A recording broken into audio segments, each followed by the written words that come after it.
Nutzen Sie schon ein Tool, in dem Ihre Kunden Termine bei Ihnen buchen können? Falls nicht, zeigen wir Ihnen in diesem Video, wie Sie ganz einfach eine Buchungsseite im Google-Kalender einrichten und Ihren Bridge-Beratungsraum direkt einbinden können. Durch die Integration Ihres persönlichen Bridge-Beratungsraums sehen Ihre Kunden bereits bei der Terminbuchung, dass der Termin in Bridge stattfindet und bekommen den Link zum Beitritt direkt zur Verfügung gestellt. Der Zugang findet sich dann auch in der verschickten Kalenderdatei sowie in Erinnerungsmails wieder, sodass Ihre Kunden mit nur einem Klick beitreten können. Falls Sie lieber ein anderes Terminbuchungstool, wie beispielsweise Microsoft Bookings nutzen möchten oder bereits nutzen und nur erfahren möchten, wie Sie Ihren Bridge-Beratungsraum einbinden, halten wir auf unserem Helpdesk weitere Artikel für Sie bereit. Den Link dazu finden Sie in der Videobeschreibung.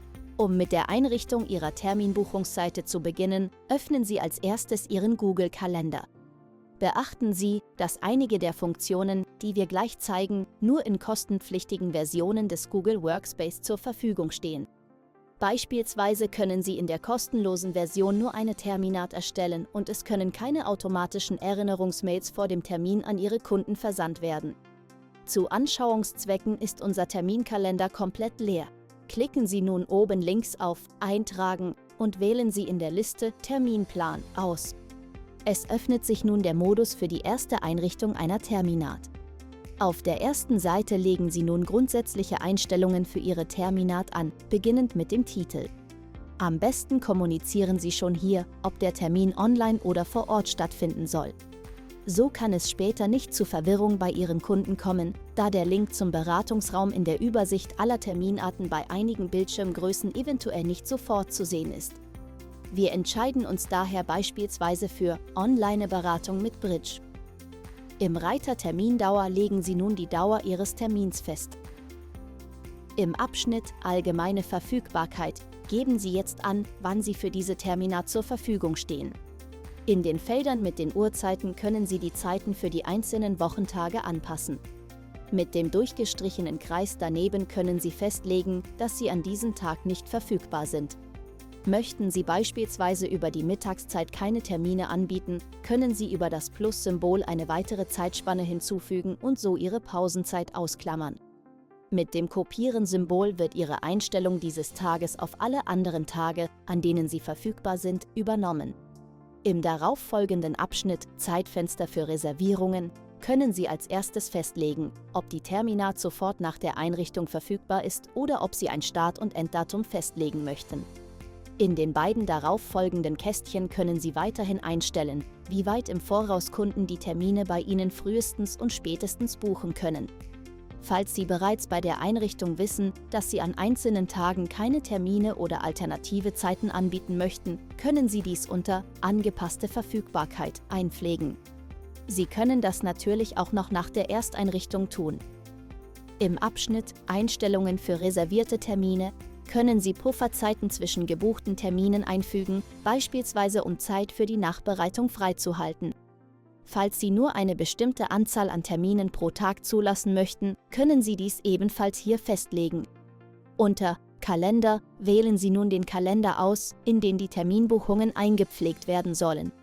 Indem Sie Kalender auf Verfügbarkeit prüfen, aktivieren, werden die ausgewählten Kalender bei der Terminbuchung auf belegte Zeiten überprüft. So können zu Zeiten, in denen Sie bereits andere Termine im Kalender stehen haben, keine Termine gebucht werden.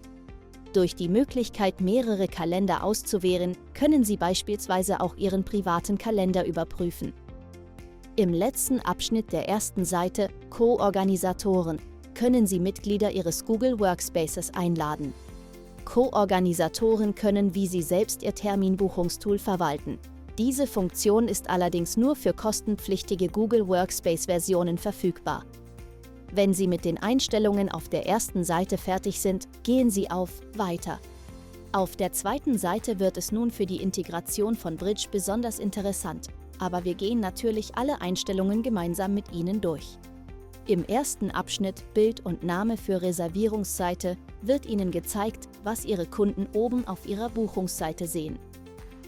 Sie können hier keine Einstellungen vornehmen. Für eine ansprechende Gestaltung Ihrer Buchungsseite sollten Sie aber Ihren Namen und ein Profilbild in Ihrem Google-Profil hinterlegt haben. Dies können Sie über diesen Link hier tun. Unter Persönliche Daten können Sie ein Profilbild hochladen und Ihren Namen anpassen. Damit Ihr Profilbild auch auf der Buchungsseite angezeigt wird, müssen Sie die Sichtbarkeit auf Für jeden sichtbar einstellen. Zurück im Kalender beschäftigen wir uns nun mit dem Abschnitt Ort und Videokonferenz. Hier können Sie festlegen, ob diese Terminat vor Ort, per Telefon oder online in Bridge stattfinden soll. Wenn Sie Vor Ort Termin auswählen, können Sie eine Adresse für den Termin eingeben. Diesen bekommen Ihre Kunden dann bei der Terminbuchung in den E-Mails und in der Kalenderdatei angezeigt. Wenn Sie Telefonanruf auswählen, muss Ihr Kunde seine Telefonnummer beim Buchen des Termins hinterlassen. Wenn die Beratung online in Bridge stattfinden soll, wählen Sie Keiner, wird später festgelegt. Den Zugang zu Bridge integrieren wir dann im nächsten Schritt. Dies tun wir im Abschnitt Beschreibung. Hier können Sie Ihren Kunden eine genaue Beschreibung darüber geben, worum es sich bei diesem Termin handelt. Beispielhaft schreiben wir nun: Buchen Sie Zeit, damit wir gemeinsam eine Online-Beratung in Bridge durchführen. Da wir diesen Termintypen online durchführen möchten, integrieren wir nun unseren dauerhaften Link zu unserem persönlichen Beratungsraum in Bridge. Dazu wechseln wir zunächst zu Bridge. Den Link finden Sie unter Einstellungen, persönliche Einstellungen. Falls Sie Ihren Link noch nicht eingerichtet haben, finden Sie alle Informationen dazu in einem separaten Artikel auf unserem Helpdesk, der in der Beschreibung dieses Videos zu finden ist. Um den Link nun in Ihre Terminbuchung zu integrieren, kopieren Sie den Link und wechseln Sie wieder zum Google Kalender. Hier fügen Sie nun den Link zu Ihrem Beratungsraum in der Beschreibung ein. Zur Verdeutlichung schreiben wir Link zum Beratungsraum davor. Durch diese Einstellung sehen Ihre Kunden den Link bei der Terminbuchung, in der verschickten Kalenderdatei und in Erinnerungsmails, wie wir es bereits am Anfang des Videos gezeigt haben. Ihre Kunden können Ihrer Beratung nun direkt beitreten. Im nachfolgenden Abschnitt Reservierungsformular können Sie festlegen, welche Felder Ihre Kunden bei der Terminbuchung ausfüllen müssen bzw. können. Vorname, Nachname und E-Mail-Adresse sind bereits vordefinierte Pflichtfelder. Über ein Element hinzufügen können Sie weitere Felder einfügen und Sie können entscheiden, ob es Pflichtfelder oder freiwillige Angaben sein sollen. Den nächsten Punkt, Zahlung und Kündigung, überspringen wir in diesem Video, da zahlungspflichtige Termine an dieser Stelle nicht relevant sind. Die letzten Einstellungsmöglichkeiten haben Sie im Abschnitt Reservierungsbestätigungen und Erinnerungen. Hier können Sie auswählen, ob, wann und wie viele Erinnerungs-E-Mails Ihr Kunde erhalten soll. Dabei wird der Beschreibungstext, den wir vorhin eingerichtet haben, mitgesendet. Dementsprechend erhält Ihr Kunde auch hier den Link zu Ihrem Beratungsraum und kann aus den Mails beitreten. Wenn Sie auch auf dieser Seite alle relevanten Einstellungen getroffen haben, klicken Sie nun auf Speichern. Damit sind Sie mit der Ersteinrichtung Ihres ersten Termins fertig. Durch erneutes Klicken des Stiftsymbols können Sie immer wieder Anpassungen an der ausgewählten Terminat vornehmen. Falls Sie die Terminat irgendwann nicht mehr anbieten möchten, können Sie diese über das Mülltonnensymbol löschen. Soweit Sie eine kostenpflichtige Version des Google Workspace verwenden, können Sie nun beliebig viele weitere Terminarten über Eintragen, Terminplan zu Ihrer Buchungsseite hinzufügen. Wir haben nun beispielhaft 3 weitere Terminarten zu unserer Buchungsseite hinzugefügt.